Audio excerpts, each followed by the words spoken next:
Welcome, everybody, to the LIPSEY'S Aim Higher podcast. Dale Luke, Jason Kloster, I'm Rob Eberzino, and today we're talking about we're celebrating a quarter century with these two gentlemen right here. They both hit milestone anniversaries here at LIPSEY'S. Yeah. 25 years. Congratulations, Jason. Thank you. Thank you. That was, as a matter of fact, this month, right? September? Yeah, this month for me. And Dale was what, February? February, yeah. Dale, the other old timer here. So the elder. We're gonna get in the way back machine, and we're gonna cover maybe not every single year over the last 25 years. No. But we really wanted to kind of have some fun and highlight some of the different trends, some of the different products, some of the wins, some of the losers, some of the failures, and so forth. Kind of like the good, the bad, and the ugly of the last 25 years. No doubt. We're going to quick draw here. So, we just wanted to kind of have a little fun with that today and dive into it. I know you guys have spent a little time preparing your list. We did show prep. Are we going any order or chronologically? No. No. That's kind of how I was in my head going back to our first SHOT Show and. God. Okay, let's start there. What did SHOT Show look like 25 years ago? Well, I'll tell you this. There was no AR-15s in SHOT Show. Wow. Back in those days. Yeah, it was. So there were 4 booths. Yeah, right. Yeah, pretty much, yeah. Yeah. Right. Well, I remember when we started, that was during the middle, it was almost exactly the middle of the assault rifles ban. Yeah. So it was, all the AR development was pretty much stymied. I mean, everybody was making post-ban fixed barrels and or fixed flash, fixed stocks, muzzle brakes, and goofy stuff that made no difference. But yeah. So and then magazines, 10 round, just across the board, handgun, long gun didn't matter. The show was not nearly what it is today, obviously. Oh, no. So what did our booth look like back then? I've seen some pictures, but not. I mean, it was smaller. I mean, back then we didn't have a lot of exclusive guns, and so it was really. We had one exclusive. Yeah. Was that the 1022? No, KP4B. Yeah. It was a little 22. It was a Mark II 2245 with a stainless 4-inch bull barrel. Nice. With adjustable sights, which was the first. But no, I mean, back then the show was really more of a business writing show than it was anything else. So it has been for a long time. Even when I started, I've been here 9 years, but it was still that. It's kind of trended in another direction, I guess. More of a trade show, I guess, is what it's sort of turned into. But, anyways, diving into our list. What do you want to start with here? So we kind of felt it'd be interesting to look back and say, all right, in 25 years, what were some of the trends that really were the game-changing trends that have either stuck or really changed things a lot in the last 25 years. Or really started the ball rolling. Yeah. Right. So, probably the two biggest things that happened since we've been here was the rise of concealed carry being legalized in almost all the states, especially now. Yeah. Back when we first started, there was only a handful of states. I don't even think Louisiana. No, Louisiana was not. You had, I think, maybe Florida and Texas might have been the two. Yeah, there was a few others, but it was sparse. Yeah. And so during those days, really full-size, duty-size handguns were really the big sellers. The subcompact micro guns were not. People didn't buy them because they couldn't use them for what they were intended for. So it really, that was probably the biggest thing that has changed in the last 25 years because we saw a shift from the industry going towards the hunting side to the concealed carry and to the personal protection the shooting side, right, and everything else. And the second thing would be the sunset of the assault rifles ban in 2020 or 2003. Yeah. And in between that, you had your Y2K that happened, which 9/11. Yeah. Those were big events. Those were huge events in the firearms industry. But it all started, with Y2K. The bank's clocks were going to collapse. You're going to lose all your money, and that was really the first surge that we saw in home defense shotguns and a lot of surplus SKSs and stuff that you used to be able to buy for $75, and all of a sudden they were $300. Yeah. Panic and pride are two things that really drive. I think American pride, 9/11, pride and protection. And then panic, like you say, with Y2K, So we've seen that. We saw a huge boom in the AR thing when the assault rifles ban ended in 2003. So there was pretty much no innovation in that segment for 10 years, and really pre-ban, before 1993, there was only a couple of really AR companies anyways, and it was pretty basic guns, what we would consider retro guns now. Right. Yeah. Or that was what was commonplace. And then after that ban lifted, man, you saw a huge boom in innovation between rail systems. And the crazy thing was back in the early 2000s, I mean, we were selling guns with carry handles still. I mean, that didn't change for a little bit. I have one. I have a Colt 6920. Came with a carry handle and a plastic forend on it. That's and that Jason was kind of that was a new hot thing. And then all of a sudden, now, and then detachable carry handles became the thing. But still, I remember back in the day, you couldn't give away. You couldn't sell a gun without a carry handle on it. Right. And if now it was it's a flat like, top, now people were like, oh, carry. Mine's been in a drawer for 15 years. Right. But all the barrels were standard H-bar heavy barrels. They were heavy. The guns were super heavy. Yeah. Big quad rails and everything. And so it's just funny how everything has trimmed down and gotten lighter. I need a reboot on mine. Even the accessories. Sure. I dress mine up a little bit. I don't get too crazy with it, but put a cool forend on it and so forth. It's way heavier than what's available today. Everything's so lightweight today. I picked that gun up not too long ago, and I'm like, God, it's a pig. It's just a pig, yeah.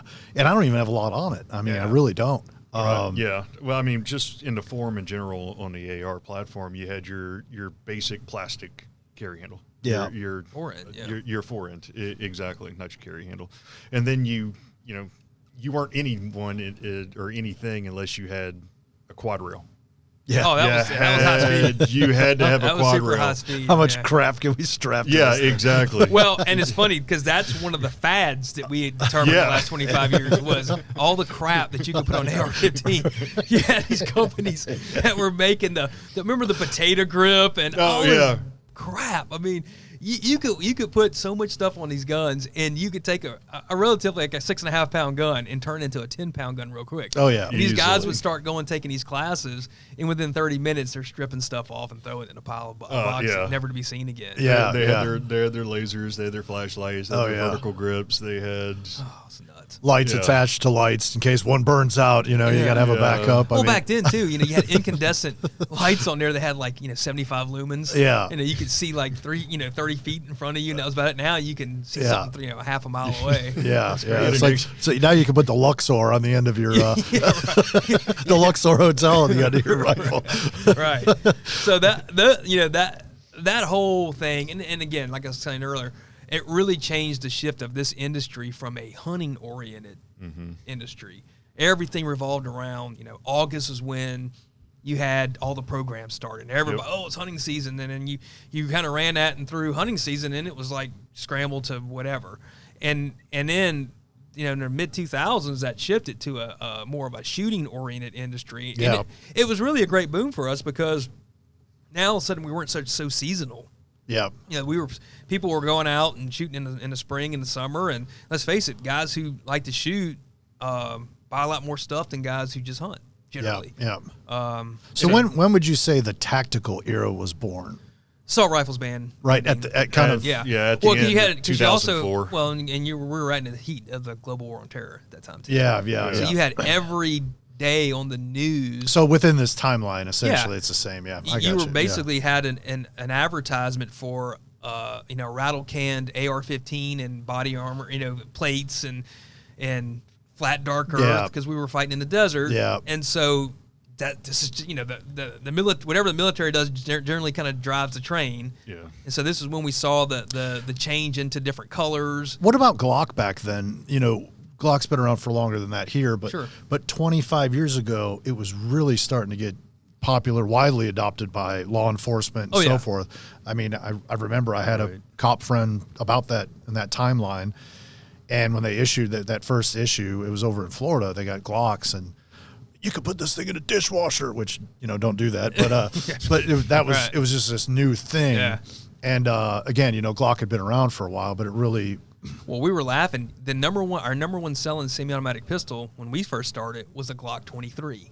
Oh yeah, mid-size 40 caliber. It was the rise of the 40 cal. Yeah. Right. And then now everything is just slowly transitioning. And it's so funny how now millimeter. Glock 23 is so far down the list of what people buy because 40 Smith & Wesson is. Right. I hate to call that a fad because the 40s came out in 1990. Yeah. And really benefited more than any cartridge from the assault rifles ban, because now you had guns that were the exact same size. I had a 40 or a 9, same size gun, and when you can only hold 10, they both held the same capacity. Yeah, your capacity. So people were like, well, if I can only hold 10, I want 10 of the bigger ones I can get. Right. And so that it really benefited on it catapulted that absolutely, round. Absolutely. Yeah. And so when the assault rifles ban ended, it still was up there, but it slowly started to drop. Right. And then I would say probably around 2000, I don't know, maybe 10, 11. That's when it really just tanked, and the 9mm taken over. Yeah. And it's funny, now we've seen the 10mm come back up,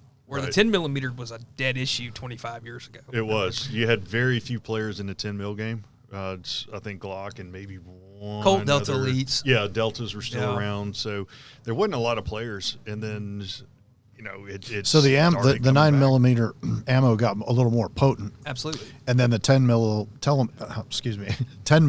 ammo got more cool. And it squeezed out the 40, really, is kind of what happened. Well, people started unlocking the true potential of the 10. Yeah. Because in years past, they were downloading it so much, so they were pretty much shooting a 40 Smith & Wesson to begin with, just with a longer case, bigger gun. Well, the 10 was too hot for the FBI, right? Isn't that kind of? Yeah, they after the '86 shootout, they went to the 10mm, not for very long, but the guns were Smith 1076s, so they were heavy steel frame guns. Heavy recoil. The recoil. So they made an FBI load, which was basically what the 40 Smith & Wesson became. So they really kind of obsoleted itself at that point. But So the technologies and 9mm ammunition all that technology went in there, and it's really gotten down to where you don't need the recoil penalty of the 40, and quite honestly, the 9mm is a lot softer on guns. I think we saw a lot of departments were having a lot shorter service life in some of their 40 caliber guns. So the 9, I think that trend's here to stay. I don't think that we're going to go back to that. Yeah, I got you can't trade a box of 40 cal ammo for a ham sandwich now either. So which really sucks because I got a boatload of it. I have 140 cal in my safe that I loaded up on back when. Just wait for the next ammo shortage. Yeah. I still like to shoot it though. I mean, there's nothing wrong with it. 40 Smith & Wesson is a great cartridge. Yeah. It's just in a world of a lot of cartridges, it's just gotten squeezed out. Right. But what's funny, Jason and I were talking. You mentioned Glock. We talked about the uptick in striker fire and polymer guns. Yeah, absolutely. And, back then you only had a couple players. I think Smith had a gun out, Glock had a gun out. Yeah, it wasn't like today where you had everybody.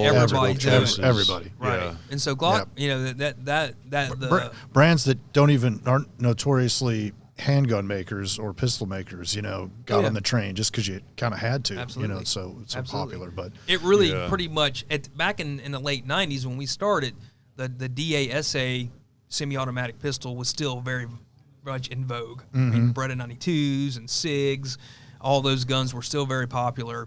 And while they still have their niche, their percentage of the market has shrunk quite a bit compared to the striker-fired stuff. Because back then, even in the late 90s, I mean, there were still a lot of people that were very uncomfortable having a fairly light trigger pull with no manual safety. We were still kind of getting off the 1911 train. Yeah. Because the 1911s took a big uptick during the assault rifles ban as well because, okay, if I can only have 10 rounds, I'll take 9 rounds of 45. Yeah. And so that was also a trend up. So people were kind of still on that manual safety ride back then. It's funny you said that because I have a SIG 226. That's what I have in the 40 cal, but which is the DASA.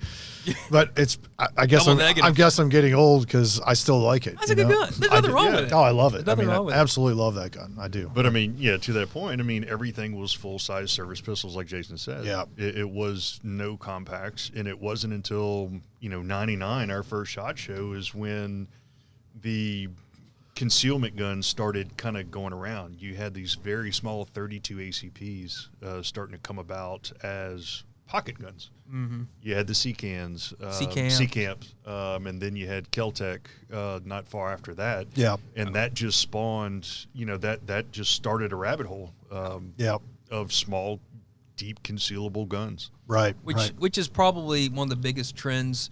The two I would say biggest game changers in the concealed carry market in the last 25 years have been the Ruger LCP, and the SIG 365. Yeah. I mean, because now you've got two guns that, became just phenomenal successes and made the market go completely that way overnight. Would you say the 365 today, of course, because it's so popular and they've come out with so many different versions of it, but what about the Glock 43? Well, because the Glock, remember, so you had about 3 or 4 years there where the single stack 9mm were the big thing. Right. And so but see, single stack, little small 9mm have been around for a while. Right. And so those have kind of floated around and everything. And when you saw an increase in popularity to the 9mm, all of a sudden they became in vogue again. And so for a while there, that was kind of the default. Man, that's the CCW gun to have. Yeah. It's a single stack 9mm. Right. Glock 43, a Shield. Right. Well, before that, you had the Car PM9s. You had this old Smith 3913s. Exactly. All these kind of cool guns. SIG 225s. But when SIG came out with the 365, I've never seen a category die so fast. Yeah. Right. Than the single stack 9mm. All of a sudden, nobody wanted that because now I can have the same. You can have a double stack. I can have the same envelope with almost twice the capacity. Right. And so you saw everybody have to go chase that. Total game changer it was. Yeah. Same way with the LCP. Even though Kel-Tec and C-Camp and North American Arms, some of these companies had small pocket autos, Ruger was the first one to really scale it and make it mainstream. And, I mean, after that, a year after that, every handgun company had a small 380 after that. So, I mean, it just changed the game. That's an easy gun to carry. Absolutely. Really and to this day, Yeah. it still is a great seller. Yep. And it's still making, progress. The original LCPs, Yeah. although were extremely hard to shoot, hard recoiling, then the LCP2 came out and it was easy to shoot. You had sights, you could see better, and now with the Maxes, the Maxes, everything now with Cadillac, I mean, of small 380s. It's easy to shoot. But yeah, so those two, I would say those two guns probably had the biggest impact in the concealed carry market in the last 25 years. Yeah. So I would say that's for on the defensive side. On the hunting side, probably my pick for the number one thing that has changed the game. 6.5 Creedmoor. Oh, it's coming, buddy. It's coming. But without this, though, the 6.5 Creedmoor wouldn't have the legs that it had. And the number one thing in the last 25 years that's changed the game is the laser rangefinder.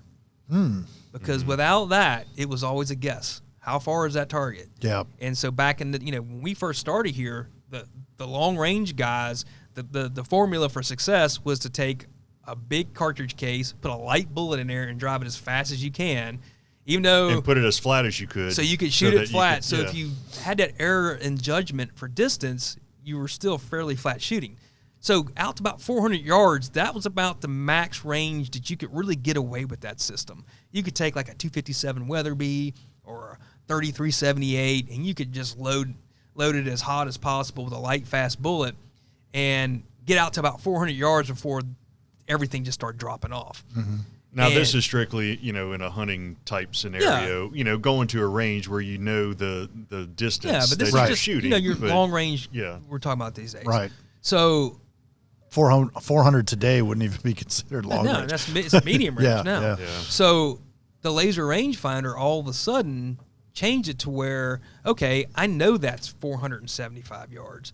And so the optics companies started upgrading the optics to meet where you had these, adjustable turrets. That was more mainstream. It was a better system. The reticles got more sophisticated. Main thing, yeah. You started the rise of the 30 millimeter main tube and 34 millimeter and 35 millimeter main tube, so you had more adjustments now. The 1-inch tubes wouldn't get you out that far because the range of adjustments just wasn't that much in the turrets. And so now all of a sudden you had the ability to shoot much further, and it wasn't cartridge dependent anymore. Yeah. Because as long as you had the dope, it didn't matter if you're starting a cartridge out at 3,200 feet per second or 2,600 feet per second. You just clicked it a few more clicks because now you knew your range and you had the optics that could handle it. And so that really changed this whole long range phenomenon that we're seeing, which I don't think it's going to stop anytime soon, Right. is really all due to the laser rangefinder, in my opinion. Right. So I don't know if you think I would agree 100%. And now that the laser rangefinder is now, they're inside some scopes. Their inside binos. I mean, it's handheld. Yeah, laser rangefinders were out before 1998 when we started. Yeah. Right. But they looked like camcorders. Right. Yeah. They were huge. And they would get out to about 400 yards, maybe 500 yards. That was about it. Yeah. And their capabilities were pretty limited. Were pretty limited. Yeah. I mean, now you've got laser rangefinders that go out to 3,000 and 4,000 yards in an instant. You've got ballistics already built into it. I mean, it really is the easy button these days. And so now you saw the not only did you see the optics industry kind of adapt to it, and you started seeing the cartridge just adopt to it. Yeah. Where now all of a sudden ballistic coefficients started meaning something. So now people are like, oh, you know what? Instead of driving a 130 grain 30 caliber bullet super fast, I can shoot a 200 grain 30 caliber bullet. It's going a lot slower. Right. But at 600 yards, that 200 grain bullet is outperforming the light one because the ballistic coefficient is catching up. So all of a sudden now, instead of 400 yards being kind of that max hunting range out there, I mean, now it's whatever you ethically think it could be. Right. But that really changed a lot of things, and the rifles kind of had to adapt to that and be more accurate, better. I mean, we're seeing that they used the carbon fiber between carbon fiber wrapped barrels, carbon fiber stocks. I mean, all this kind of stuff has created rigidity in guns, and it allows them to just be better. Yeah. I mean, 25 years ago, Rob, if you had a gun that shot an inch, you were like, "Oh man, this is don't touch it. Don't touch it. This is Right. You got a good one, Right. and really honestly, if people were being honest, most of their guns were probably shooting 1.25 inches, 1.5 inches. Yeah. I'm probably pretty happy about it. They cut the 1-inch group out that they shot and kept it in their wallet, to go show their buddies, but Yeah. they did it once. Or kept it in their carry case or whatnot. But now a a 1-inch gun is if you're not considered- shooting through the same hole, it's a little embarrassing. Yeah, You know? people get disappointed. I mean, I get people all the time. Oh man, I got this gun and it shoots an inch. I'm pretty disappointed. I'm like, Yeah, right.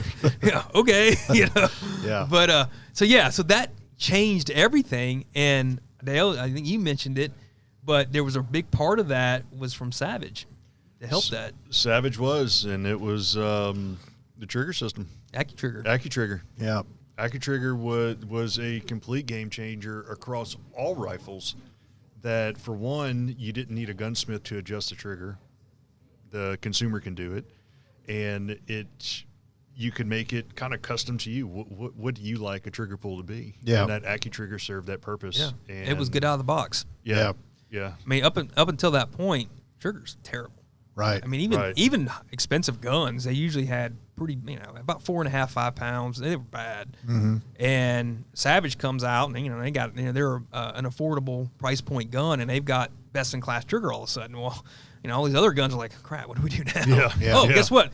All of a sudden, their lawyers decided, we can have a good trigger all of a sudden. Yeah. And so now unlike like it we sent talked everybody chasing. Well, now, like we just said, now it's hard to find a gun that won't shoot pretty dang good, and it's hard to find a gun that's not lightweight, and it's hard to find a gun without a good trigger in it. Yeah. Because the ones that don't, they don't last in the market very long, because you can go buy a Ruger American for under $500, and it weighs 6.5 pounds. It'll shoot under an inch, and it's got a good trigger. Right. So it's pretty hard to beat those combinations these days. So that was a big trend in the last 25 years towards hunting, was the long range thing, all enabled by the laser rangefinder. Right. So that was a big deal. Other things that we determined was the big trends was red dots. Yeah. Especially on handguns. I mean, it was starting to be kind of get popular on rifles when we first started, but it wasn't really mainstream yet. That really there wasn't boomed. that many choices, and then all of a sudden, Global War on Terror definitely changed the game on that. Yep. All of a sudden, the ACOGs and all that stuff. The was EOTechs. Like Jason said, everyone's points. trying to, get on the military train. Yeah. And follow what they're doing. They want what these guys are using overseas, and those guys look super cool. So you have us civilians over here like, what are they using? And, right. You had a lot of people that Trigicon ACOG is still just it's a bomb-proof. Yeah. It's still my favorite looking. It's just cool looking. It looks awesome. And they rise of the video games. I mean, you Yeah, have all these add-ons that people could get, and Sure. all these guys and girls that were getting to be of age to buy this stuff and guess what? Shooting a red dot's a heck of a lot easier than shooting iron sights. Yeah. Yep. And so it worked. Now we're seeing that. I remember when FN came out with the FN was a 45 tactical. That was the first that I know of optics ready handgun with a threaded barrel. Threaded barrel, had the optics plate on there, and all of a sudden, man, okay, this is viable. And then, of course, now you can't hardly buy a handgun without an optics cut. Yeah. And so that, I don't think that's gonna change anytime soon. And it's really has. I think the whole electronics. 25 years ago, people were very, very skeptical of anything that had a battery. Yeah. And now, battery technology wasn't there, right? And of course, the optic technology wasn't there. No, right. But now people, there's still people who don't necessarily love it, but it's pretty well accepted that it's okay now. Yeah. Which was pretty taboo 25 years ago. Right. Well, that's why you have your quad rail on your AR, so you can have 9 different types of. Dude, I remember. You can have a battery backup pack. So you're gonna laugh. I wish the sights, you turn sideways. I wish I had one because it was so bad. Probably a fanny pack for in your 25 AR. years ago, and I don't remember the name of the company. I'm sure they're out of business, but we had a rep that came by, and he was trying to sell us this rail system. And it was a big quad rail. And then this thing had to be like 3.5 inches across. It was huge. And it weighed like 3 pounds. Here's where you strap your iPad. Oh, let me tell you, it's worse.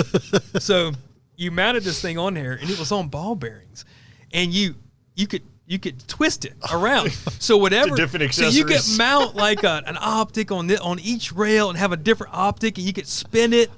And I'm like, this is the dumbest thing I've ever seen in my life. Oh no, this is gonna be this is a game changer, It's like the wheel of fortune. You just like spin it around and see what you get. I'm like, so what are you gonna do? You put your vertical foregrip on top. I mean, it didn't make any sense, and it was heavy, and it was ugly, and it was terrible, and it was expensive. That's useful when you're hip firing though, Rambo style. Yeah. You want the foregrip on top. You can hold it on the side. Dude, I wish we'd had kept all these crazy samples that we had back in the day of the greatest ideas ever. I can just picture okay, what am I gonna get? Like I got all this crap and just spinning it around like a wheel. It was so bad. Oh, we're going iron sights. Okay. So in the back of the old building, we had a box of these things, and it was a limb hanger for your gun. Oh yeah, those were it was a freaking metal hook that attached to the front swivel stud of your rifle or shotgun, and you could hang it on a limb while you're in a tree. Yeah, good, real secure. Yeah, sounds great. Yeah, I mean some of this stuff's really, it makes see-through mounts look like really cool. But anyways, that rotating quad rail, that was probably 20 years ago now, but that still reminds me of just like the absolute worst thing I ever saw in my life. That's hilarious. But anyways, hilarious. The last thing that if you have a rotating quad rail out there, let's see a picture of it. Send please it to send them podcast@lipseys.com. Because you're one of only 4 people who bought one. And we'll make sure you're anonymous, but we'll I promise we won't laugh too hard at it. It was definitely the moped of AR-15 accessories. So. The Vespa. We're gonna get some hate from the Vespa. New Coke. Yeah, it was bad. So I would say the last thing that was, I would say, a trend that is here to stay in the last 25 years is the rise of Cerakote. Oh yeah. Because before Cerakote, there wasn't really a whole lot of options for metal finish that was scalable at a manufacturing level, that didn't change the tolerance of the parts, and that was not inexpensive to apply. Yeah. And I can remember when Cerakote first started coming out, and we actually were pretty early adopters of doing some projects with Cerakote, and this is going to be big. And I remember telling Flint, I said, I think my prediction is in 5 years, a lot of manufacturers are going to do this themselves because it's so easy, and it opens the palette of doing colors. Because at that time, that's when we started seeing the rise in the mid, I say around 2008 to 2010 era. That's when, everybody was tired of all black guns, so we were seeing FDE and OD and these gray. So the colors of the plastics were changing, but the metals were all still black. Mm-hmm. And so black or stainless as your only two options. That was it. And so and full dips weren't really never popular on rifles. They were popular on shotguns, but not rifles. And so I can remember talking to some of the manufacturers, saying, so what's going to be the next thing? And I said, guys, I think really it's changing the color of the metal is going to be the thing. And so there's this new stuff called Cerakote that's pretty cool. And so I remember a lot of these guys were checking into it. And of course now I think most of the manufacturers have Cerakote in house now, and it allowed them to do the change, to take maybe a model and be able to do short runs and change a color and get rid of some dead inventory or something like that. But it's also been a great boon for dealers because they can take a used gun that maybe looks a little scuffed up. They go put it in their Cerakote paint booth and it looks brand new and maybe look better than the original gun looked anyway. Yes. Right. And it's now rust proof and it's a functional improvement, not just a cosmetic improvement. Right. And then on the dealer side itself, if they have dead inventory, same thing. You can see just all kind of crazy colors out there. Hello Kitty Glocks and stuff like that. Yeah. Yeah, Hello Kitty. Well, ARs. we've done that with a little bit of inventory surplus. I think everybody's done it. Yeah, inventory surplus you want to get creative with. Let's put some red, white, and blue on it, or whatever we want to do with it. Cerakote really allows you to do anything. So I do think that's been one of those things that it's kind of an unsung hero of the last 25 years of what's capable of. It's allowed everybody to broaden their product lineup without having to create necessarily new models, just new colors or finishes. So and I think obviously everything gets overplayed, and I think sometimes Cerakote gets a little overplayed. Yeah, but it's been it's stood the test of time, and it's become really an industry standard as far as finish work. Yeah. So I would say that's another big one. So. It's harmed a few guns as well, though. Let's be honest. Oh yeah. Well. Yeah. I've seen a few that have come through here. I'm like, whoa. You sure? That's pretty aggressive. Not in a good way. Yeah. All right. So that's probably the top good things that's happened in the last 25. We've also talked about a few things that were maybe some bust in the last 25 years. Yeah. Okay. Let's move on to busts. Fall out the gate and just fall flat. Well, one I know of because you alluded to earlier. If we're on the color talk. Bright green, that fluorescent green, that zombie craze. The zombie apocalypse. God, thank God that is over. Man, I tell you, I don't remember what year. I was what? Maybe that was 2014, 2012, 2013, 14. Something like that. It was a little, whenever The Walking Dead came out. It was a little before that. It was before that. I started here in 14, and it was dead and gone by then. So probably 12, maybe. Okay, maybe that's what ish, it was. Whatever. But I've tried to erase it from my memory, but yeah.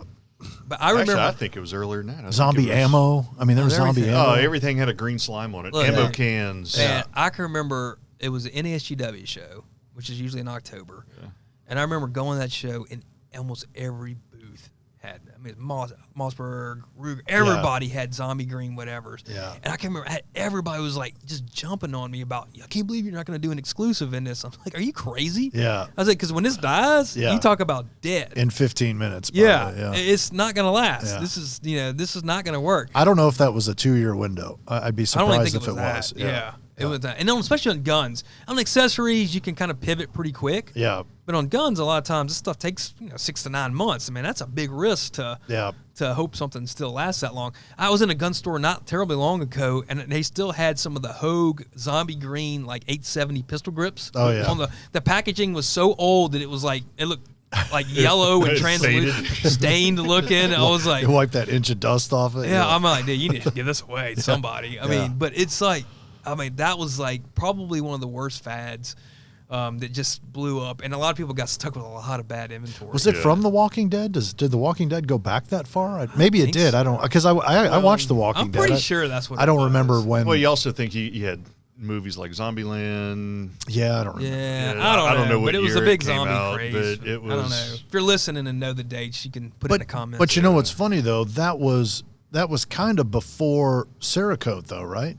Oh, 100%. Yeah, so Cerakote was just getting right. So to your point, you had black and stainless. So you get some funky trend out there with zombie, whatever. It was mostly in the plastics, right? Like the grips, and stuff like that. But you get this, like okay, people are getting bored with black and stainless guns, and then you get this weird cult zombie thing going on, and then let's slap some green on it, and now you've got that. And then packaging, all the packaging. Hornady had lime green tips for their critical defense ammo. The VMAX bullets with green zombie Z-tip. It was Z-Max. That's what it was. Yeah. But then Cerakote came in, as we just discussed, and it's like, actually no, we can do cool colors. We can fix. We can do cool this. things. Yeah. Right. It doesn't a have little to more be sustainable. Doesn't have to be lime green on everything. Okay. Yeah. It was there for a minute. Everything was lime green, so it was bad.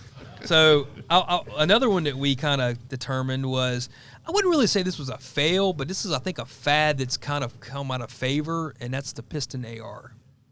Oh yeah. That was a big deal there for a while, and after the assault rifles ban. And so there was a little bit of play, and then you had a lot of derivatives of the AR. Remember the old, the Bushmaster ACR, and you had a couple other guns that just kind of never got traction. Yeah. But there was this big hullabaloo about piston guns. That's going to be the new thing. Well, it was originally, SBRs were running piston because they were more reliable. Of course, the AK platform's a piston gun as well. But, yeah, it just kind of it spiked, and then it just freaking fizzled. And I think what killed it was there was never a standardization. Yeah. Mm-hmm. And I think and really when I think the piston talk really started to die off was around the time of the Obama election.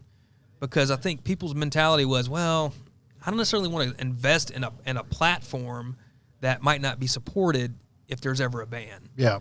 Direct impingement, man, there's gas tubes, there's gas warehouses. keys. I mean, there's cajillion parts out there. You can support those guns for the next 500 years. Yeah. With the parts if they never made another part tomorrow. Right. Whereas the piston guns, if you decide to go with this piston design and there's a ban or that company doesn't or changes it, all of a sudden, okay, am I going to be able to get that part 10 years from now? Mm-hmm. Who knows? So I think a lot of people were reluctant to jump in on that piston deal. And since the military never did, there was all that talk about, the military's going to adopt a piston system, and they never did. Mm-hmm. And so... And that's a big one. The military has huge. A ton of influence. Well, because it would have caused standardization. Right. Yeah. Everybody would have said, okay, this is the new mil spec. And Here's the TDP. Your average, civilian gun guy is like, hey, what's the Army using? Right. If it's good for them, it's good for me. Right. Or whatever branch, Right. But when you look at the industry as a whole, when the piston guns were around, those guns were heavy. Yeah. They weighed a ton. They were heavy. Yeah. And everyone was starting to trend towards a lighter, not an everyday carry, but just want to carry it around the woods, hike it, pack with it or whatever. Well, people were going doing classes too. Yeah. I mean, you go do an 8-hour class for 3 days with a 10-pound gun. You're going to be shedding stuff off there pretty quick. There wasn't a lot of big manufacturers necessarily making the piston guns either. Am I right? Yeah. Were there? Ruger did. Colt had one. I don't remember. Let's say. Well, like Daniel Defense came on the scene. I don't know if they LWRC. LWRC did, yeah. But I do remember. That's kind of what I was thinking. But there was a lot of dabbling. There was a lot of, and everybody. I guess nothing sticks out. Well, because none of them stuck, right, really. Because right. there was, again, who was going to be the winner? Yeah. And you got 10, 15 companies all coming out with pistons, and Yeah. it's like they're all different. Right. And it's like, okay, well, if one of them wins here, then and becomes a standard, then, okay, then I think people are going to go that way. Yeah. But it never did.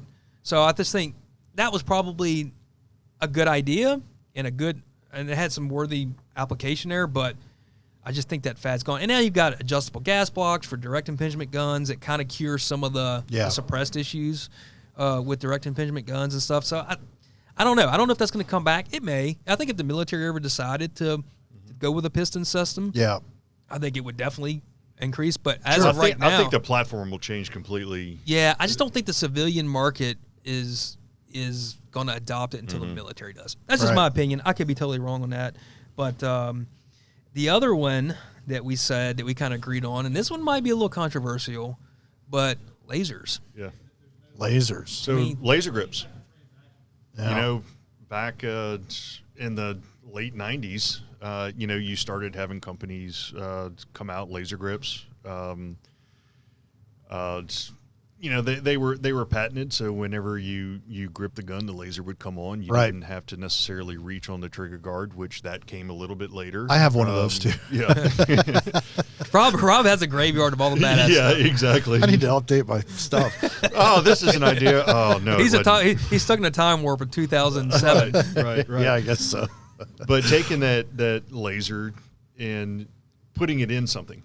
Yeah. Putting it in a pre-made housing, which, spawned all your red dots, and then your small RMR style reticles. Yeah. And I think the miniature red dot world has kind of really kind of, I don't want to say put the death nail in the laser grip, but it didn't help it. Let's put it that the way. laser grip was kind of the best thing going. Now, now we have these, we've got these red dots you can slap on top of anything, and everything's got a slide cut out now. I mean, now you wouldn't even consider really buying one today because it's not the best option. Lasers for that type they got pretty hot there for a while on pretty much all guns. Yeah. I mean, I remember when Smith & Wesson introduced the M&P pistol, one of their selling points was that our grip insert makes a real easy. Crimson Trace had a grip insert that had the laser module, and it was like best in class to upgrade to a laser on a duty gun.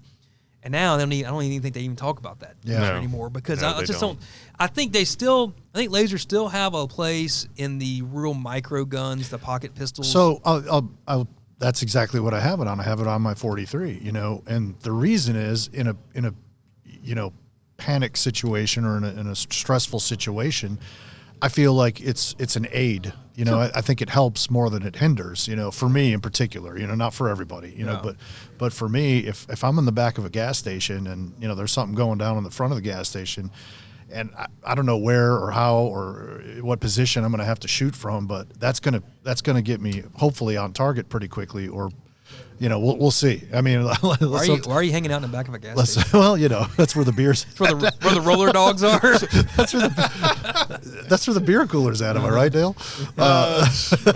Mine are on the kind of the side by the cash register. I don't mean behind the gas station. he's tapping his foot out. In the store. Okay, jerk. He's tapping his foot outside of a store. Anyways, so that's sort of my thought process. Yeah. On it. Look, I still think it's viable for that. I don't love it though because it just shakes all over the place when I actually use it at the range or something. I'm like, it's not. It kind of sucks that way. It's showing you. It's a good training tool. Yeah. Especially for like small revolvers. Yeah.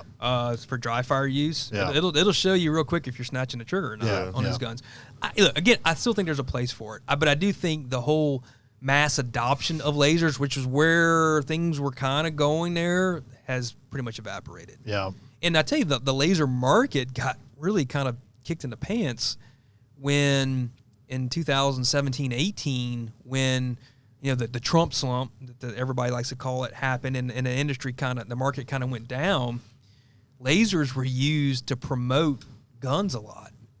So you'd buy. It was an add-on. It was an add-on. Yeah. Oh, buy 3 of these guns and you get 3 free lasers. Right. And all of a sudden, the value of a laser went really through the floor. Right. Because they were used as a commodity to help move product. And so I think that kind of they made them so available and they were cheap. Yeah. And I think people just kind of, I don't know. I think just people kind of have moved on. And so I do think that the laser is, I don't want to call it a fad, but I do think that it has trended downwards. It's to trended where down. It had its point in place. Yeah. I don't think it's a fad. I think it's kind of just been reborn as like the new red dot, and it's just there's just better technology, better. The dot better, has been better. The dot is still there. It's been captured just in a. It's just in a totally different format now. On top of your gun. Yeah. But I agree. I mean, I do agree. Like I don't know if it's the be all end all for sure. Yeah. So I would say there's one other thing that is definitely trended up, and this is kind of a different category, that in the last 25 years, for sure. I mean, it's undisputable, and that's suppressors. Yes. Yeah. I mean, No 25 doubt. years ago, very few people had suppressors. There's very few manufacturers. No distributor was carrying them, and very few dealers carried them. It was kind of that, they had that one guy in the tri-state area that had an SOT that you could go buy your Gemtech can from, and that was about it. And now, I mean, it's as commonplace as anything. And if they were easier to acquire, there wouldn't be one person who owns a gun or who is a gun enthusiast that wouldn't have one. I mean, honestly, or one on every gun. I mean, it's probably my number one pet peeve about this. All the rules and regulations and laws, suppressors is, for me personally, is the number one for me that is the most absurd and ridiculous. It's a brick that you can only throw at somebody's head. Yeah. You know what I mean? The fact that there's no paperwork in Europe. Yeah. You go to over Europe the counter. and It's polite to use. It's considered a polite accessory. I mean, we got to stop watching the John Wick movies and thinking we're all, assassins who can, jump sideways. The problem is that you know, the anti-gun. It's just so stupid. The anti-gun establishment has used Hollywood as an excuse to regulate them. Oh, look, you're gonna do all this crazy. They're quiet, and they're not. I mean, they're just not. No, you're not. You're not sneaking up on anybody shooting a suppressed weapon. They're quiet. They're not that quiet. They're not Hollywood. They're hearing safe. They don't damage you. They're hearing safe. They knock, especially in the hunting world, just to knock the edge off. They're still going to run a little over 100 decibels. Yeah, depending on your caliber. A lot over 100 decibels. Most of them. Yeah. But it's just that. But the rise of that. I mean, 25 years ago, you could not buy a threaded barrel rifle. Yeah. Unless somebody was going to put a muzzle brake on it. Unless somebody had a machine shop that could do it for you. But I'm talking about from the factory. You were not getting a factory threaded barrel gun. There was no need for it. In fact, there were some exclusives. We were the first ones to actually carry a factory threaded barrel. We did that with the Browning Buckmark. We had an exclusive way back when. 5.5 inch. And it was I remember Browning down there asking, "Is it even legal to do this?" And we're like, "Yeah, you can thread a barrel." But was that the bull barrel with the gold trigger? Was that ours? It was a camper model. That's right. The original was a camper model. It was kind of a basic. Back then, it was just a matte blued. It was 5.5 their inch. base. Yeah, okay. Yeah. I remember seeing a picture. And then we did a T-bolt. Yeah, we did T-bolt, and we had Savage. We did some Savage bolt action 22 rifles, and they were. I mean, it was really amazing that boomed within 2 or 3 years. You couldn't get one of these guns without a threaded barrel. Yeah, and so that's just a big. I mean, the suppressor world has just changed the way we build guns, and it caused a huge aftermarket. And now, even though despite the 9 to 12 month wait, the $200 tax stamp, I mean, people are over it. I would have a dozen. I really would. It's just when I stop and think about it and just the hassle of it all, it craps me out. The trick is just to always have one in rotation. Yeah, I mean, I do have one, but I mean, I would have 10. No problem. But to really make you sick to your stomach, 25 years ago, the wait times were about 30 days. Oh, probably wasn't even that. Cause they probably weren't doing 100 forms in a year. I mean, it was nothing. Yeah, but we got close with Trump, I think, there for a minute. I know they were trying to really get some legislation moving to the hearing protection. No, I know, but we thought he was the guy, but he was busy. Yeah, Republicans tend to forget about all the stuff they promise when they get. But I will say this though, one thing, even 10 years, 15 years ago, when suppressors start really becoming mainstream, at that time it was the kind of general consensus was, well, you buy that 130 caliber suppressor for all your rifle for your needs. Dual, you buy your 22 suppressor for. You got to have that, and then if you're really into it, you maybe buy a pistol suppressor. Now, people are kind of gotten away from that buying habit, and now are really specializing. They have their QD one for their ARs. They've got their lightweight titanium hunting suppressor. They've got a 9mm suppressor for this. They got now it's more caliber specific than even gun specific. Yeah. So it's really has boomed quite a bit, and that trend, short of some crazy type of legislation, it was not going to stop. Right. I think that's going to. Well, how many suppressor companies have we seen in the last? Yeah, it's been a ton. Even the last decade. I mean, it's probably doubled easily. Tripled. Pretty much. If you have a machine shop, you can a lot more. Right. It's not, and it's just not a scary process anymore. Correct. When you finally had you had big manufacturers like Ruger and these guys actually making suppressors. All of a sudden, it kind of like the same thing that happened when within the last 25 years, when you had main companies like Ruger and Smith & Wesson and Remington at the time starting to make AR-15s. Mm-hmm. All of a sudden, it wasn't just the Bushmasters and DPMSs of the world that were making these guns. It was traditional, hunting type gun manufacturers starting to make ARs. Mm-hmm. So it really legitimized it with a lot of people, and so that's been a big thing.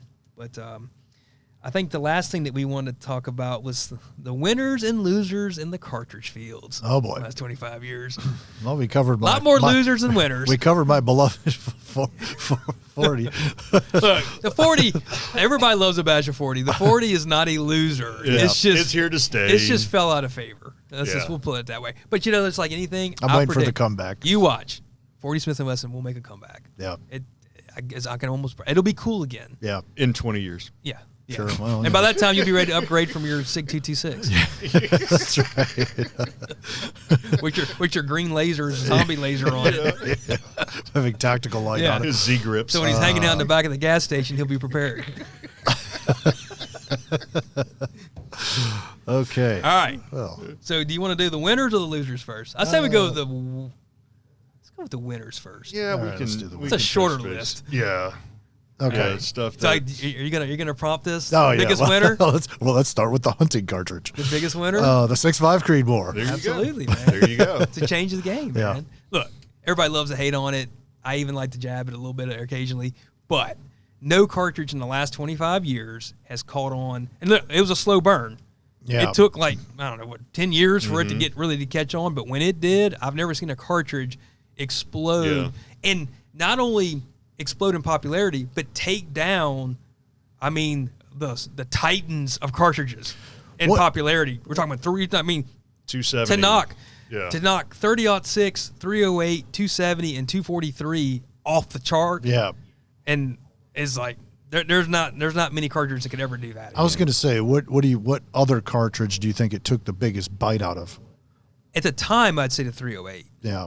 Now the 308 has started. Which is what I own. Well, look. At the end of the day, 308 is still my favorite. Well, we all have yeah. 308. but the 308 is starting to creep back up. Yeah. Because I think it's like, I have to shoot 308. You can shoot your 6.5. But it definitely hurt the 308 the most. Yep. And I would say probably also hurt the 243 the most. Because at 6.5 definitely Creedmoor, the short action. 708 still there. yeah, but it's 708 was never really a big player, honestly. But the 243 was always a default youth cartridge. Right. And I think the 6.5 Creedmoor was kind of like, well, you know what? Now you can pretty much have that same recoil impulse. Yeah. But now you got a cartridge you can go shoot bigger game with too. Right. So I think it really hurt the 243 a bunch. I'd like to get a nice hunting rifle. I've got a couple. I'd like to really upgrade, spend a few bucks, Would that be the cartridge to get, honestly? For an all-around South Louisiana. Yes. For hunting around here, absolutely. Maybe Texas, just whitetail, and that's For whitetails, Antelope. antelope kind More of or less, cartridge. yeah. I'm not an elk hunter, so the thing I like about it is, and it's not even for the ballistic, the long range stuff that everybody likes to quote. It's just an easy button. Yeah. You can't find an inaccurate rifle Right. or load out of a 6.5 Creedmoor. I have yet to find one. Have you? No. And we've I shot a have bunch not. of Yeah, them. we shot a ton. So it's just an easy button. If you don't want to fool around, if you don't hand load, you want to go buy factory ammo. yeah, it's that is the- me. It's the easy button. Yeah, totally. And 308 honestly is too. Yeah. But the 6.5 will do it with less recoil. Yeah, And if you do want to go shoot plates at 1,000 yards, it's easy to do. You can do it. yeah. So I do think that of all the cartridges in the last 25 years, that has been the one that's been the most of the phenom. I will also say 17 HMR.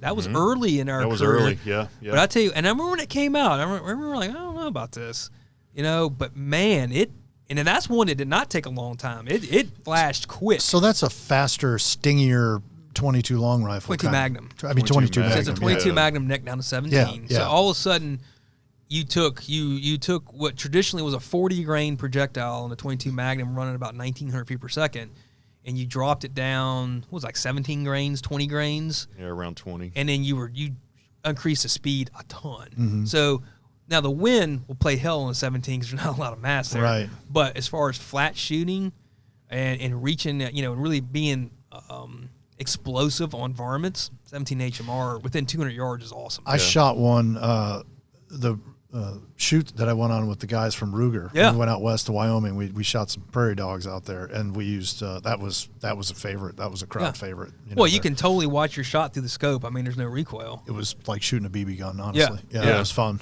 It was fun. Yeah. It's a ton. And it It's a does ton of damage on a prairie. Yes, it does. Yeah, and that's one that's still very relevant today. Yeah. And it's it's just a staple now. It's Yeah. not even I'm just gonna die or no. It's here. It's Yeah. here to stay. And there's more that are proving themselves now, but they still have a couple years to prove themselves. Yeah. Before they make the list. But Yeah. I would say the PRCs are probably. I would put them in this Right. list. that's what So I was going I with. was going to ask you about that. So we just talked about the 6.5 Creedmoor.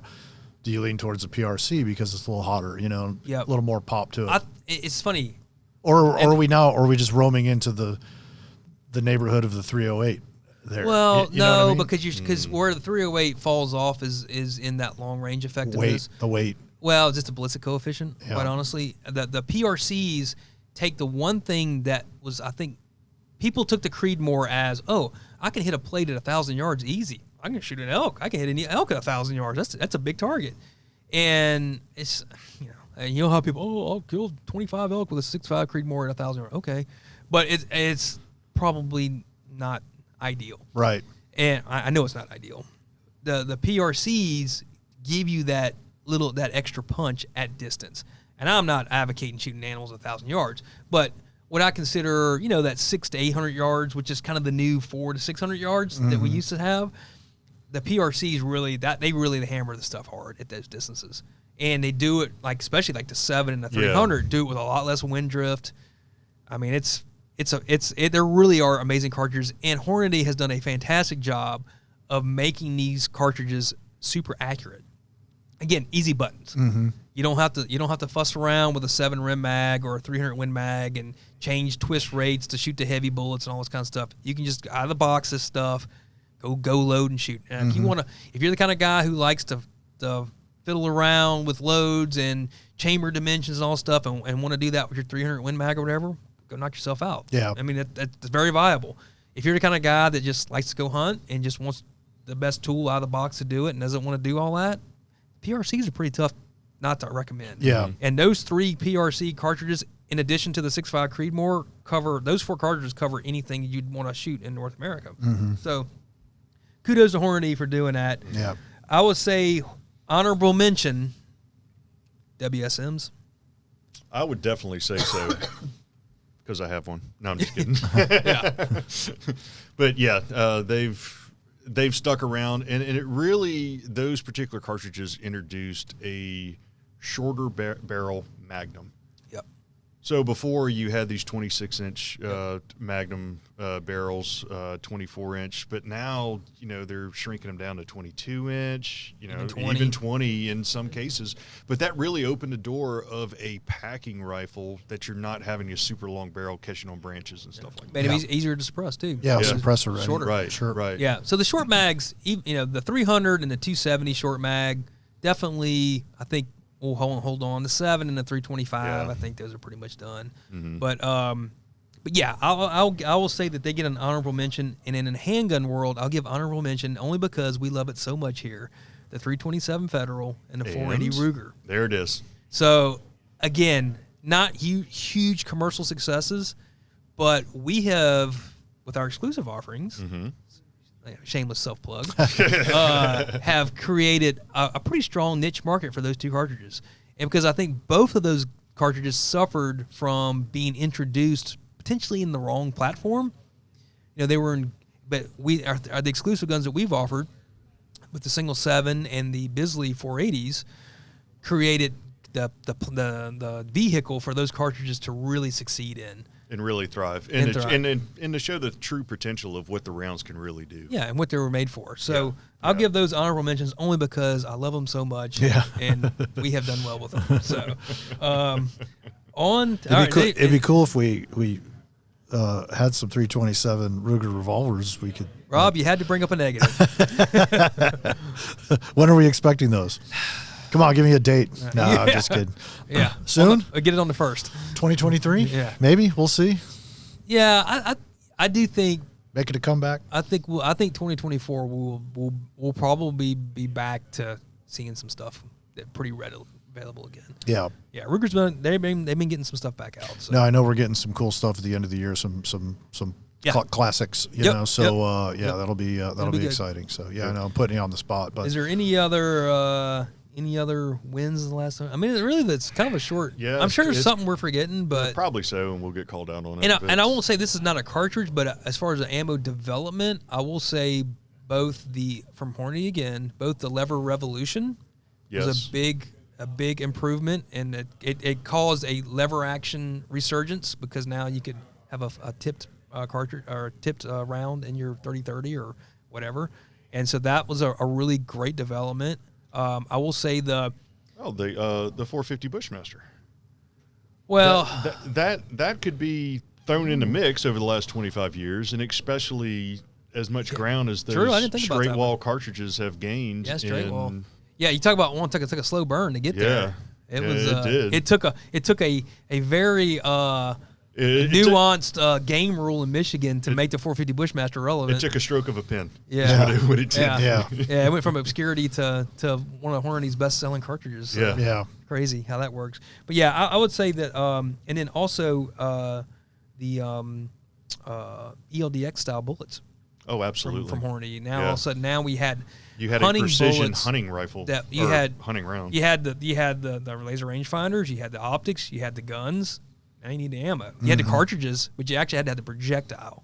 Now you had a hunting projectile that had match accuracy and expansion at distance to take advantage of it all. So I will say Hornady's been a big winner in the bullet and cartridge the last 25 years. Absolutely.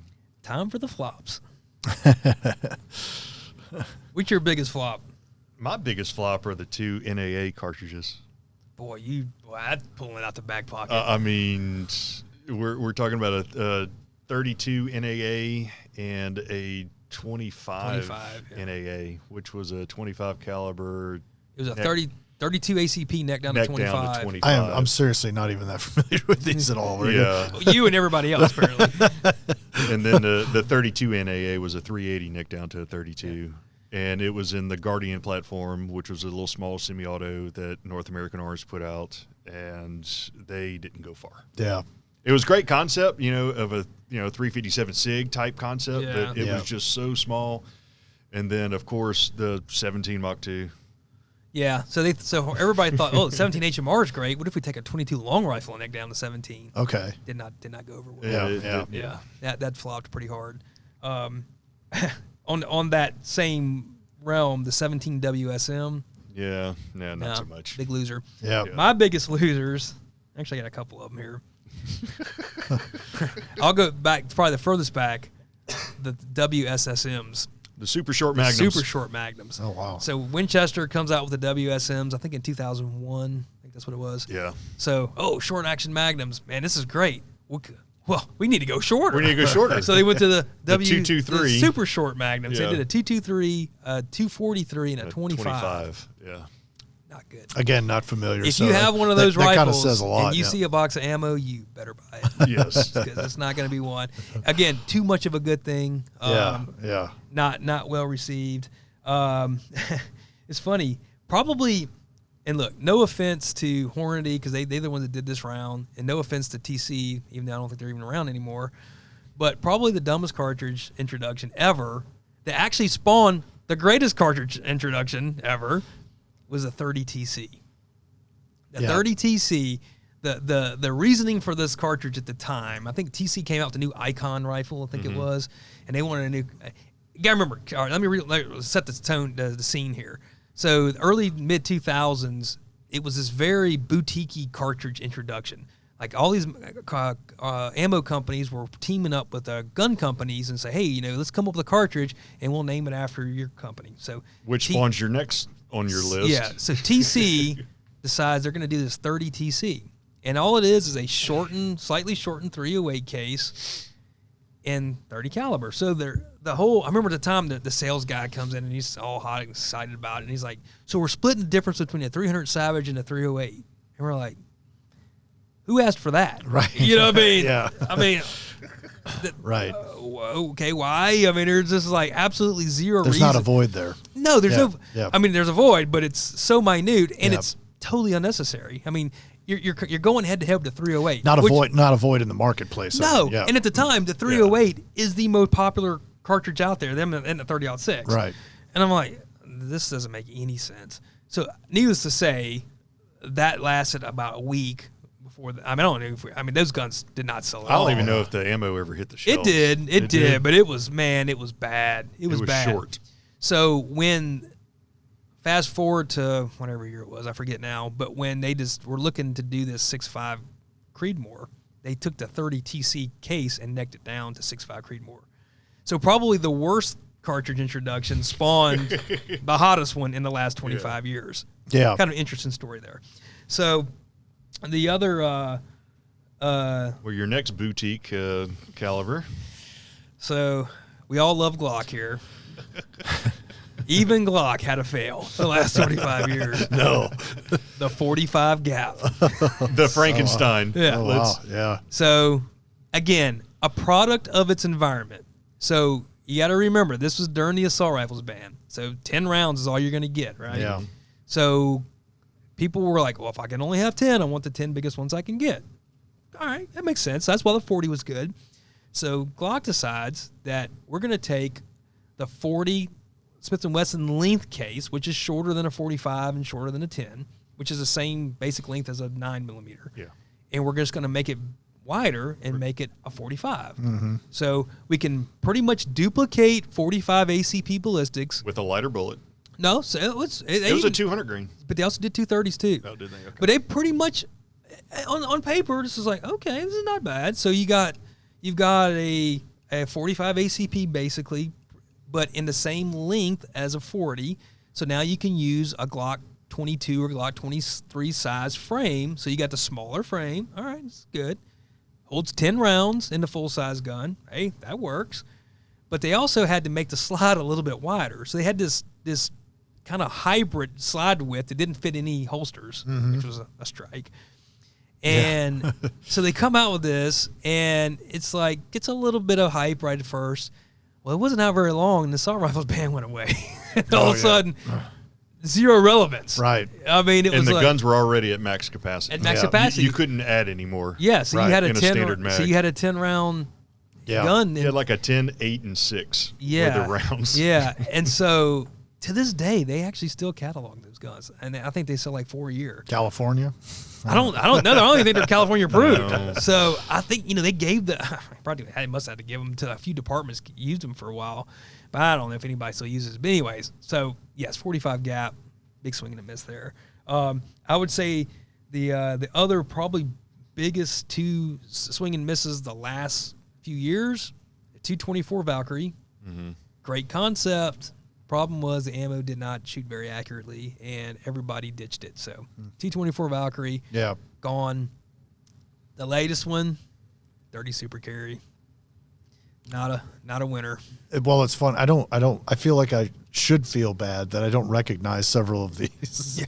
But I guess when you're saying like they're here and gone, I don't know why I would, because some of these are a little like. Oh, look, we could really get on that rabbit hole. 376 Steyr. Yeah. Like 338 Marlin Express. That was a winner. We're not even going to talk about the Remington short action ultra mags and the Ruger short mags. Oh, what was the electric ignition? The Remington? E-tronics. E-tronics. I think that was before. About that. I think that was pre-98 though. It might have been. I think it was. I don't know. Yeah, that was. But I remember, at a local. Deep water here. In fairness to a lot of these cartridge flops, some of their issue was not necessarily the cartridge was bad. It's just the timing wasn't great. Like the little NAA cartridges would probably do pretty good if they were today. Like that in LCP Max would be pretty cool little cartridge, little setup. Yeah. You take the 7mm short action ultra mag. So the WSMs come out. Well, Remington decides they need to do a magic mag too. So they made theirs a little bit shorter because they needed it to fit in the Remington Model 7 action, which is a little bit shorter than the standard short action 700. Which I like those rounds because it's not a belted case. It's not. So it was a great little cartridge, way ahead of its time. Today it's actually popular because by being a little bit shorter, you can put the longer, higher BC bullets in it and still function off a short action rifle. So if it was introduced today, it would actually probably be pretty good. Yeah, timing matters. The problem was it was introduced 20 years ago when BC wasn't even in anybody's vocabulary as far as the average guy. And so nobody cared. And so it just faded away.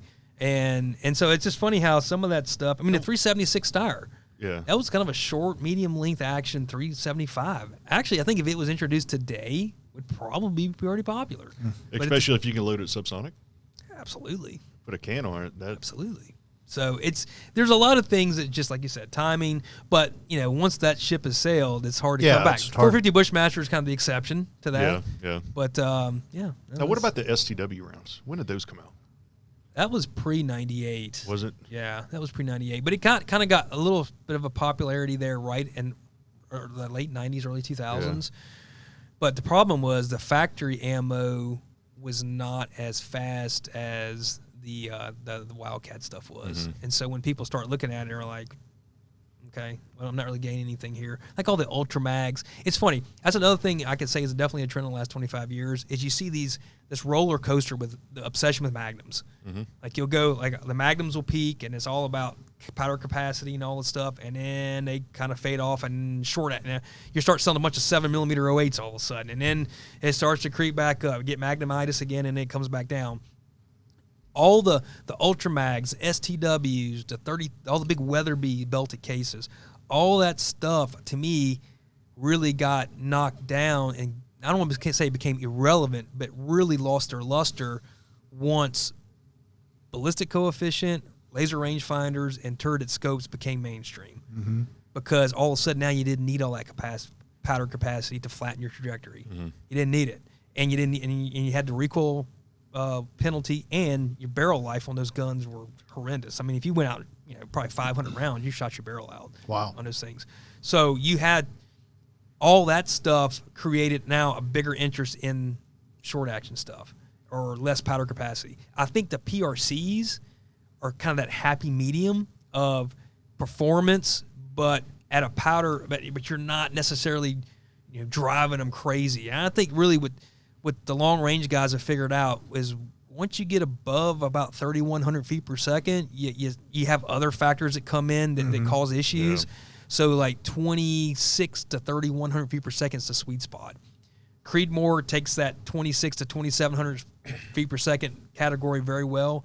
PRCs take that 28 to 3,000 feet per second even better. And so you kind of have it covered with those cartridges. So I think that's why you've seen all those other ones fall out of favor.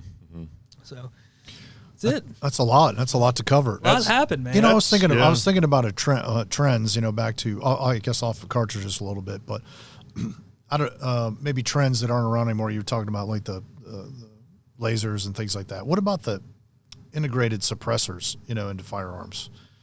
The integral suppressors. Yeah. That was one that we talked about suppressors a minute ago. Yeah.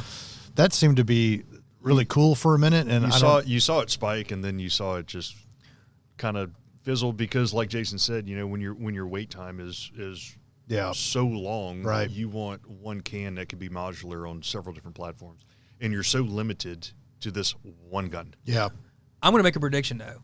I think in the next 10 years, you're going to see a big popularity in it. You'll think it'll make a comeback? Think it'll come back? Well, for one reason, I don't think it ever really, I wouldn't say make a comeback. I don't think it was ever really here. Yeah. Because two things happened. One, when they first started coming out, that's during that era when people like, I need my 30 caliber can, my 22 can, and my 45 can. Right. So Dale's right. If people are like, I don't know if I want to commit to, I don't want to, if I'm going to do this tax stamp thing, I don't want to commit to one gun.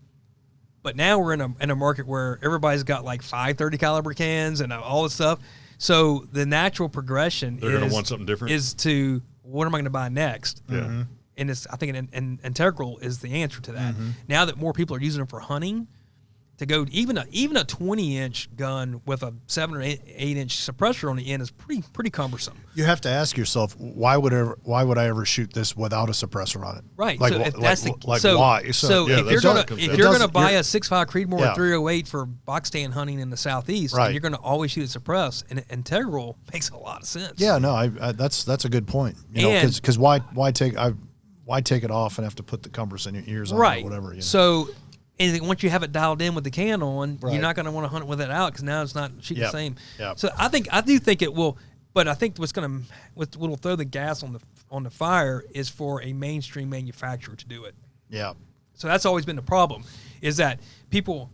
It's out there right now with Rimfire. There's several companies that are doing it right now, Rimfire, but for a centerfire. I'm talking for centerfires, though. I mean, you've got companies that will take a Remington 700 or a Ruger 77 or whatever and make one, but you still got to provide the rifle. You still got to do all that. There's a lot of moving parts there. Right. If you took a mainstream manufacturer and they offered a out of the box integral suppressed gun, I think you might be surprised. Yeah. I think you might be surprised how popular that would be if it was priced accordingly. Right. So, but yeah, I do think that's something that we could come back in 5 years and say, look, that's now a trend. I think pricing would be key. I think you're right there because if you a standalone can, $1,000 just give or take, depending on what it is. Right. But if and a standalone gun is $1,000 or let's just $500-600. Yeah, okay, yeah, let's call it 1,600. But if you could get the package for 12 or 13, I mean, let's think about it this way. Think if you could take one of these guns. You look at all these like Ruger Americans and Savage Axes and all these type of guns that are great little rifles. Think if you could have one of those integrally suppressed for like, $750 for like $899. Or okay, yeah, all right, $899. You're into it. Let's just say $1,200. That'd be a winner after tax stamp. Yeah, and well, which is where you're at with just a screw on. Yeah. Right. So now all of a sudden it doesn't sound. Now I'm just buying another screw on can. Yeah. It's just permanently attached. Yeah. So I think that would be a market for that. And now you've got an overall length of maybe 22 inches, but you got full suppression. No one's really done that at all on the hunting side of things. Aftermarket type stuff they have, but not mainstream. Right. Yeah. It's been. I know. Must have been rimfire. Silencer Co. had the pistol, and there's been a few. Yeah, Jim Tech's done like the integral 1022 barrels. And Ruger's done the takedown 1022 barrel. Yeah, exactly. Yeah, but I do think there's an opportunity there. Yeah, I really do. Daniel Defense had one too. It was really cool, actually. Well, they had a blackout AR. Yeah. I mean, Q does the does an SD version and stuff. Yeah, but it really hasn't touched or. But for a hunting aspect, like Jason's saying, it's that's and it's expensive guns. Yeah. I mean, these Daniel Defense guns and the Q guns. I mean, you're getting well into the several $1,000s here, right. And so that's you're paying for it. Yeah, for so sure. that's a little different. But I think we're talking about a utilitarian style hunting you're rifle. right, man. $900 out the door. Well, minus the tax stamp, you can't avoid that. But whatever. I mean, but still, all in all, I mean, you're all in for a lot less money. Yeah, and it's like you said, it's a package. There's no flip flopping. It is there. You're not going to shoot it without the can because, like Jason said, once you're sighted in for it, you're kind of stuck. Well, that back to that shoot I went on with the guys from Ruger. We had a great variety of guns. We probably had 12 different rifles. Every single one suppressed. It was so nice. Just so nice to go out there and shoot like that, and just not. And you don't want to be that one guy who shows up with an unsuppressed gun. Oh god! And everybody's got to put their earplugs on. Don't be that guy. Yeah, you go sit on the hill by yourself over there. Right. We're gonna hang out over here. Well, especially when you're prairie dog hunting, and sound travels so far. Oh yeah. You don't have woods. We'll talk about that one next time. That was fun. And we all have had a lot of activity this summer, and we finally are kind of getting back to where we're all here. So we got a lot of recapping to do. But yeah, absolutely. So that's it. Did we cover your list? I think so, man. I'm sure there's something we missed. I mean, there's a few things like the semi-auto 3.5-inch 12 gauge market that came about. And you saw the 12 gauge 3.5s that were always built on a 10 gauge frame. I've never shot. That had beat you up, huh? Yeah, it'll shake your feelings. Because they started with a 10 gauge frame and started shrinking it down to a true 12 gauge frame. On a lot of the shotguns. The funny thing too is on shotguns, when we first started, short barrels were all in vogue. Yeah. We sold way more 26-inch barreled over and unders and autos and pumps. 3.5? No, just in general. Just in barrel. Oh yeah. 26 was a hot ticket, and we sold a lot of 24s and stuff. Yeah. As field guns, not turkey guns. Yeah. And 28s and 30, you couldn't give away a 30 back then. Right. 28s were kind of like, okay, the old timers shot 28s. Yeah. I don't know when that switched, but when it switched, it went from like you can't really give away a 26-inch barrel gun. Yeah. And a field 24-inch gun, forget it. Yeah. But it's all 28s considered kind of short, and 30s and even 32s are the mainstay now. So that, right. Yeah. And that flipped happened, I don't know, maybe 15 years ago, and it hasn't not flipped back. So I don't know if that's here to stay or not, but but that's kind of an interesting shotgun trend. For sure. Then we saw the I have a 26 SX4, which I really like, but I feel handicapped with it compared to I have a Beretta and another I have two 28-inch, and there's something a little more. I always like the feel and the look of a short barrel shotgun, but I like shooting a longer barrel shotgun. Yeah. So I feel like I'm just don't shoot the 26 as well. And you're losing a couple inches of barrel, a little bit of. When you're trying to swing that gun, any weight out there helps. Yeah, absolutely. But it's a nice wood gun I bought. It's with the quail engraving on it. So I thought my hope to one day. The good thing, the 26-inch barrel is better when you're in the back of the gas station. Yeah, it's a little handier. That's true. Yeah, I just tuck it under my hat. And then another thing that we saw the end of was the Boss system. Yeah, that didn't last long. Yeah. That was people complaining it was too loud. Adjustable muzzle brake type stuff. Yeah, it was a counterweight to make things more accurate. And, you know, it just faded away. So you said muzzle brakes too. That's a good one. Are a lot of people buying muzzle brakes still? A lot of guns. I've come with it now. Well, that's what I mean. I know a lot comes. And that was, I think, Or are you just going right? I mean, obviously a muzzle brake's way less hassle and expense than a suppressor, you know. But I mean, are you just like, you know what? I'm just. But it gives the option of having a barrel already threaded. Right. The threaded barrel, the suppressor influx of suppressor use caused the threaded barrel use. And in the threaded barrel use, subsidized the muzzle brakes, because now all of a sudden, because we're not putting a free can on it for you, so we'll screw and this so up. Yeah. it's now it's a consider. And let's face it, you know, somebody like a Browning or a Ruger, it probably doesn't cost them a ton to make a muzzle brake. Sure, yeah, but it's an implied value. Yeah, and if you got to screw something on to protect the threads, give somebody a reason to buy your gun over the one without it. Right. The one great thing has happened is at least there's been some standardization of thread pitch. Yeah, that's when the suppressor thing first came out, there was still a lot of metric and a lot of weird thread pitches, and at least the industry kind of said enough. Yeah, we still got some weird stuff out there, but for the most part, we've standardized on 3 or 4 thread pitches, and that's become so common. many of these companies that were making stuff overseas have moved their production on the U.S. side. Yeah, and that standardized a lot of the thread pitches. Yeah. Yeah, I mean, even up to much longer ago, you know, Glock was still doing metric on the handgun stuff, and we're like, God, we got to do half a 28 on these. That's always been a little bit of a curveball to me, trying to figure out all of that. Oh, you had to have a decoder ring. Yeah, and I mean, that's kind of a turnoff. You know, I mean, it's if you're not likely to buy things you don't really understand correctly. You know, I mean, I like, especially when they're not cheap. Well, thank goodness over the last 25 years we've standardized things and made things hopefully a little bit easier. You crusty old guys that have been around here for so long, it's wonderful to hear your old war stories. It's changed a bunch, man. I'll tell you what. I'm the one with all the old gear, so no, I'm the kidding. Ancient gear. I would say the only thing older than us is his gear box. Yeah, no it's me, honestly. So, but congrats, both of you guys. 25 years. We appreciate it. That's quite a milestone. Yeah, thank you, man. It's quite a milestone. It's been a fun ride. It's been entertaining. It'll be interesting to see what happens in the next 25. Not that we'll be here to talk about it, but it'll be.